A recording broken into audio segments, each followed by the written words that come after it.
Hey, what's going on, everybody? This is D back again with MKD58 Media, and I've got another movie review for you guys. And this is going to be a brief one. This movie review is for the 2017 Christopher Nolan directed film Dunkirk. All right, now Dunkirk. Watched this last night. It was my very first time ever seeing this movie. What this movie is about: in 1940, Germany has Allied troops trapped on the beaches of Dunkirk, and these soldiers have to get slowly evacuated out of this area. And they have to utilize pretty much, it's kind of an all hands on deck type of situation. Even civilian vessels, civilian boats and whatnot are utilized to help get these troops out of this precarious situation. And I might have my numbers a little off, but if I remember correctly, in the end, in total, 330,000, I think, somewhere around there, soldiers were safely eventually evacuated from this area. And this movie just kind of revolves around this situation. This movie has a 107-minute runtime, so it's a pretty kind of short, concise watch, which I tend to like kind of the older I get, especially if I'm going to be watching a movie later at night. I like the runtime to be a little bit shorter. So I like this movie. What I liked about this, it's a really good looking film, some really gorgeous shots. I was especially impressed with some of the shots during some of the aerial fight scenes, some of the aerial scenes, the air battles that were going on with the pilots and whatnot. Tom Hardy was one of the pilots, and so I really enjoyed some of that footage. I definitely enjoyed just a lot of the suspenseful elements. There were some really strong suspenseful moments in this movie. Another thing I wanted to give this movie props for is that this movie is a PG-13 film, but it still manages to feel kind of darker, grittier, serious, still violent.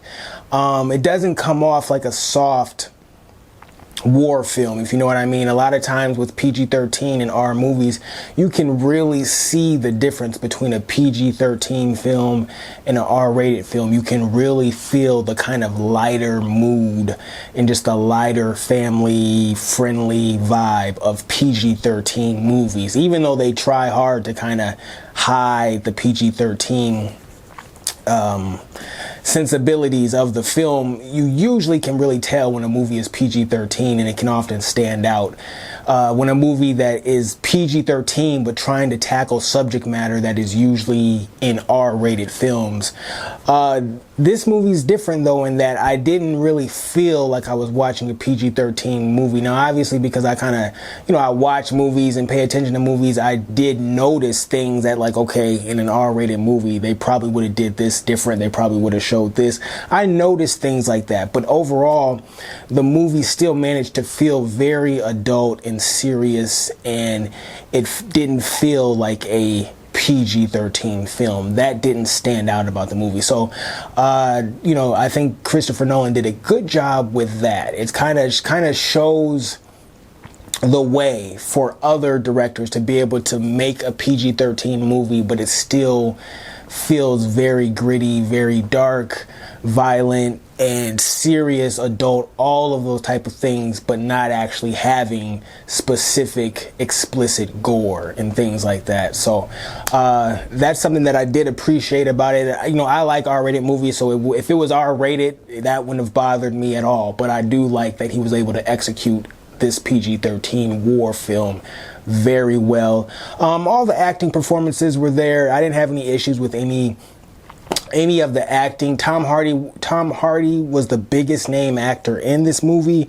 but it also had, at least for me, upon research, I learned that Harry Styles is in this, and to be honest with you, I didn't recognize who Harry Styles was when I was watching the movie. I didn't know he was in it. I'm not in that fan base that would even pay attention to who he is, but to people that care about that, he is in this movie.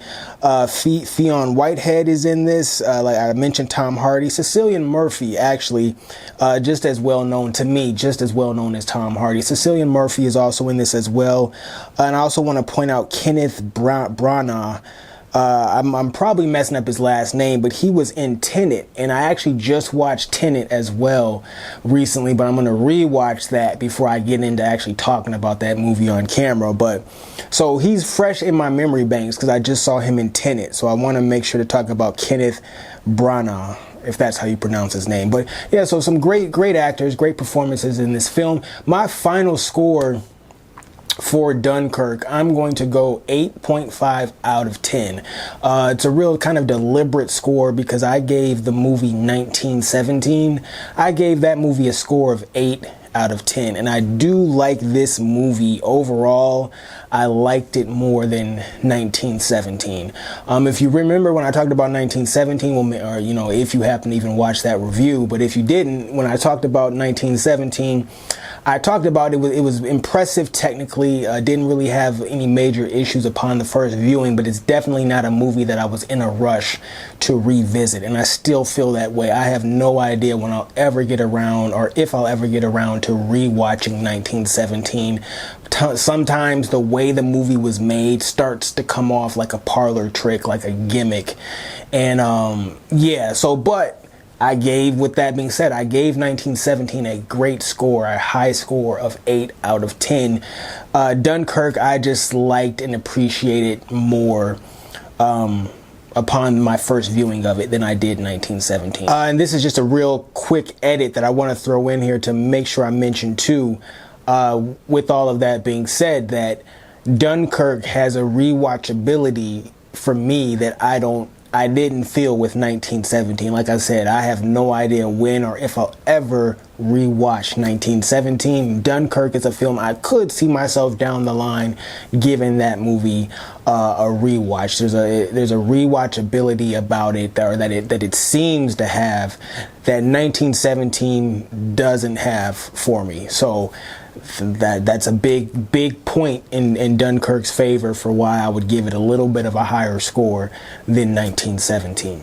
And so it's not just leaps and bounds better than 1917, but to me it is better enough to go 8.5 out of 10 for Dunkirk. Like I said, I didn't say this, but to continue, this movie is recommended to any fan of war films. You know, if you're I've talked about it, this things before, Saving Private Ryan, Black Hawk Down, what is it? I mentioned the Nicolas Cage Wind Talkers, all these different types of war-related films. Fury with Brad Pitt, and of course 1917. If you're a fan of any of that type of those war films, you should be able to appreciate Dunkirk. And then of course, if you're a Christopher Nolan fan, you should be able to appreciate it. Christopher Nolan, of course, obviously very into the whole concept of time in movies that really revolve around time in some form or fashion. Dunkirk is really no different in that